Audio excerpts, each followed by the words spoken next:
उन्होंने भीष्म प्रतिज्ञा करी है, नाम तब से उनका भीष्म हुआ है। भगवान श्री कृष्ण के द्वारा उन्हें वरदान मिला है, जो पूर्वजों को तर्पण करेगा उसमें एक अंजलि तुम्हारे नाम की दी जाएगी। भीष्म का इतिहास तो बड़ा दिव्य है, अद्भुत है।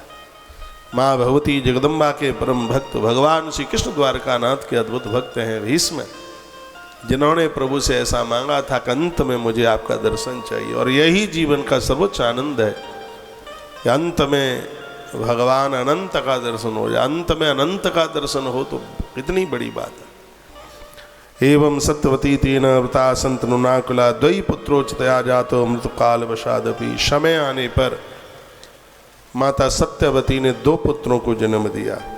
दोनों के नाम ग्रंथ के अंतर्गत वर्णित किए गए हैं। एक का नाम है विचित्रवीर और दूसरे का नाम है चित्रांगद। 2 बच्चों को जन्म मिला है माता सत्यवती के द्वारा। भगवान व्यास को तो पूर्व में जन्म माता ने दिया ही है। तत्पश्चात चित्रांगद और विचित्रवीर बड़े हुए और समय आने पर दोनों की मृत्यु हो गई। हस्तिनापुर की गद्दी बिल्कुल रिक्त थी। सुनिए, बड़ी अद्भुत कथा है। एक दिन माता सत्यवती चित्रांगद और विचित्रवीर, इनको भीष्म ने सदैव अपने छोटे भाई थे और छोटा भाई तो बेटे की तरह होता है। एक दिन पिता में भीष्म अपनी माता सत्यवती के चरणों की सेवा कर रहे थे। पुराने मकान होते थे, लकड़ी की छत पटी हुई होती थी, उसमें से एक सांप लटकता हुआ मां की छाती पर आकर के गिरने वाला था।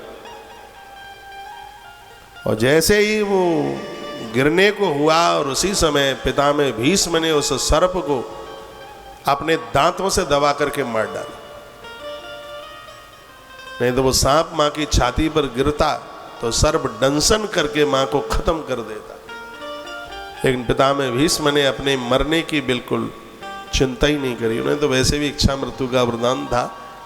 मां की छाती पर जैसे ही सांप गिरा तो उन्होंने अपने मुंह में उसको दबा कर, क्योंकि हाथों से तो चरणों की सेवा कर रहे थे, मां सो रही थी सत्यवती माता, और अपने दांतों से दबा करके और उन्होंने उस सर्प को मार डाला। पूरा उसका जहर मुंह में आ गया। लेकिन माता पिता की सेवा करने वालों का सर्प क्या बिगाड़ेगा। ऐसे भीष्म के अद्भुत चरित्र मिलते हैं। जब चित्रांगद और विचित्रवीर बड़े हुए, काशी नरेश अपनी बेटियों का स्वयंवर करने के लिए जा रहा था। उसने साफ जगह न्योता दिया। हस्तिनापुर में कोई न्योता नहीं आया।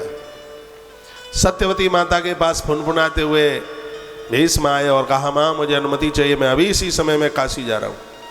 काशी नरेश की इतनी बड़ी हिम्मत।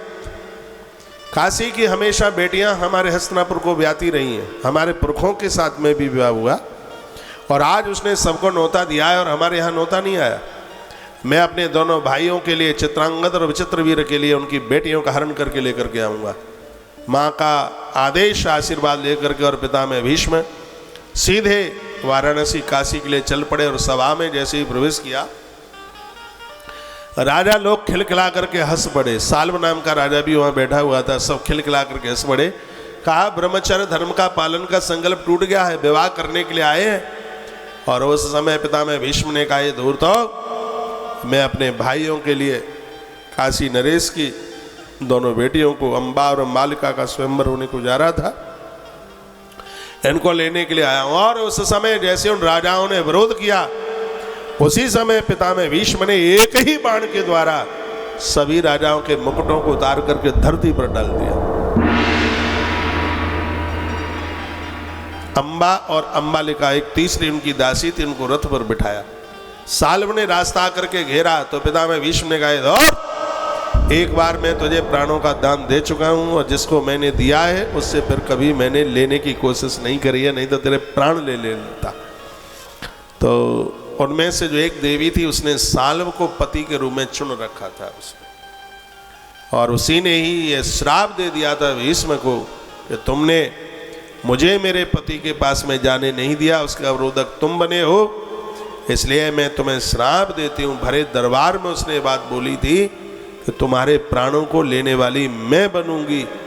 और वही काशी नरेश की एक बेटी है वह अगले जन्म में द्रुपद नाम के राजा के घर धृष्टद्युम्न का भाई बन करके उसने जन्म लिया। नाम उसका हुआ शिखंडी, और वही पितामह भीष्म के प्राणों को लेने के लिए एक वो माध्यम बनी।